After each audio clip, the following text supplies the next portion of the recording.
Байлардын бардыгы билимдүү болушканбы? Эл арасында табышкер адам болуш үчүн билимдин көп кажети жок. Байлардын жана бийликтегилердин баары эле билимдүү болушкан эмес деген стереотип көз караш калыпташкан. Ушундайча ой жүгүртүү азыркы убакта канчалык туура?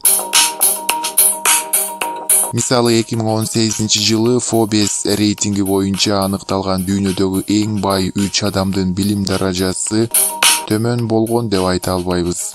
Бирок алар билим деген сөздүн түп нускасын башкача түшүнүшөт чыгар. Өткөн жылы дүйнөдөгү миллиардерлердин көч башында Amazon компаниясынын негиздөөчүсү Джефф Безостун билими жок болгон деп айтуу кыйын.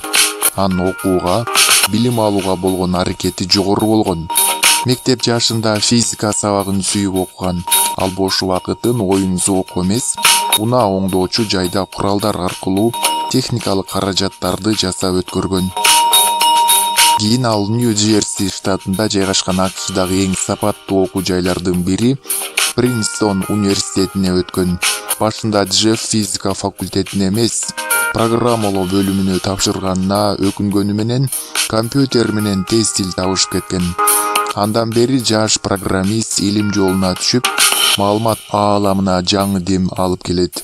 Бүгүнкү күнү $112 миллиард жакын байлыгы бар. Ал каражатынын басымдуу бөлүгүн билим менен илимди өнүктүрүүгө жумшайт. Ал эми 20 жыл бою дүйнөдөгү эң бай адамдардын тизмегинде биринчи орунда болуп келген Билл Гейтстин техникага жакындыгы бала кезинен башталган. Мисалы, Сиэтлдин Лейксайд мектебинде окуган Билл чакан компьютерлерди пайдаланып, 13 жашында эң алгачкы программасын жазып чыккан. Андан бери ал достору менен бирге C компаниясында иштеп, программалоо тилиндеги катачылыктарды аныктоо аркылуу кошумча киреше таап алды. Ушундайча анын келечектеги жашоосу программалоо менен тыгыз байланышып калды. Жаш программисттин жаңы технологияларга болгон кызыгуусу ар дайым жогору болгон. Ал Гарвард университетиндеги окуусун 2 жылдан кийин таштап кетсе да, билимге деген куштарлыгы азайган жок. 2018-жылкы рейтинг боюнча ал $91 миллиард ээси аталып, эң бай адамдардын катарында 2-чи орунда жайгашкан. Билл Гейтстин бул сөзү билимдин маанилүүлүгүн айтат. Билим башкаруунун башкы куралы. Дүйнө жүзүндөгү эң бай 3 элдикке кирген америкалык кесипкер жана ири инвестор Уоррен Баффеттин да билимге деген көз карашы өзгөчө. Ал жогорку окуу жайда ата-энесинин үмүтүн актоо үчүн гана окуганын айтат.